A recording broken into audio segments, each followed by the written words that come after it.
J'ai un peu creusé le sujet et je me suis rendu compte que depuis la loi du 15 juin 2000, les élus peuvent visiter à l'improviste des établissements pénitentiaires, mais cela n'est absolument pas le cas dans les foyers de l'ASE, malgré des plaintes répétées de la part de familles, de la part de témoins sur le sujet.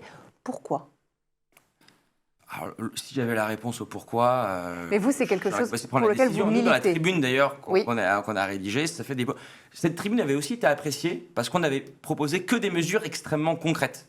Et parmi ces mesures concrètes, qui est une mesure symbolique avant tout, les élus passent pas leur journée à visiter les centres pénitentiaires à travers la France, à travers l'Europe, n'en demeure pas moins que la mesure symbolique, elle est extrêmement forte. Et effectivement, c'est une mesure qu'on a voulu défendre et qu'on a voulu porter.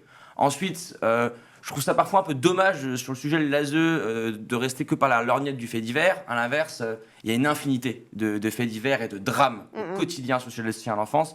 Il y a 2 semaines, il y a une jeune dans un hôtel qui s'est suicidée. Elle avait 15 ans. Et quand on connaît le sujet et qu'on regarde ce qui est souvent sous-médiatisé, je vous remercie de nous avoir invités sur le sujet. C'est un plaisir. C'est véritablement un sujet qui est sous-médiatisé. En réalité, l'ASE, on n'en parle pas. On en parle peu, et quand on en parle, c'est 1 ou 2 fois par an pour faire un documentaire choc où on va trouver un foyer ou 2 qui sont extrêmement défaillants, et c'est pas du tout le cas de tous les foyers. Et je tiens à dire aussi que nous... Pourquoi c'est tabou ?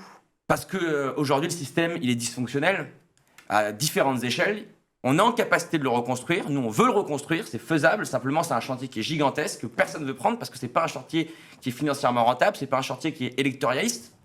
Donc c'est un chantier où personne n'a vraiment rien d'autre à gagner que le fait que c'est changé. Mais on y croit parce que c'était le cas du chantier des Restos du Cœur que Coluche a porté. Aujourd'hui, on distribue des millions de repas. Ça a été le cas du chantier d'Emmaüs. La trêve hivernale qui pendant si longtemps est restée, elle vient d'une association. À l'origine, une proposition associative avant d'être politique. C'est le cas simplement, c'est des chantiers qu'il faut amener devant le grand public pour que derrière les pouvoirs publics le prennent vraiment en compte dans l'agenda. Parce que sinon, aujourd'hui, personne n'a... Ça me semble terrible de dire ça comme ça, mais en tout cas financièrement ou électoralement, rien n'a y gagné à s'y engager.